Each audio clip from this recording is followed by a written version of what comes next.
தமிழ்நாட்டின் வெவ்வேறு பகுதிகளில் நடத்தப்பட்ட அகழாய்வில் கிடைத்த புதிய பொருட்களின் படங்களை அமைச்சர் தங்கம் தென்னரசு தனது சமூக வலைதள பக்கத்தில் பதிவிட்டுள்ளார். கிருஷ்ணகிரி மாவட்டம் சென்னானூர் பகுதியில் தமிழ்நாடு தொல்லியல் துறை அகழாய்வு செய்து வருகிறது. இதில் 4000 ஆண்டுகள் பழமையான புதிய கற்கால வெட்டுக்கருவிகள் கண்டெடுக்கப்பட்டது. 53 சென்டிமீட்டர் ஆழத்தில் கிடைக்கப்பெற்ற இந்த கருவி 6 சென்டிமீட்டர் நீளமும் 4 சென்டிமீட்டர் அகலமும் கொண்டுள்ளது.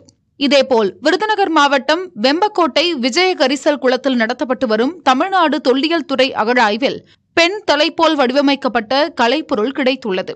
சுடுமண்ணால் உருவாக்கப்பட்டுள்ள கலைப்பொருள் 30 மில்லிமீட்டர் உயரமும் 25 மில்லிமீட்டர் அகலமும் கொண்டுள்ளது.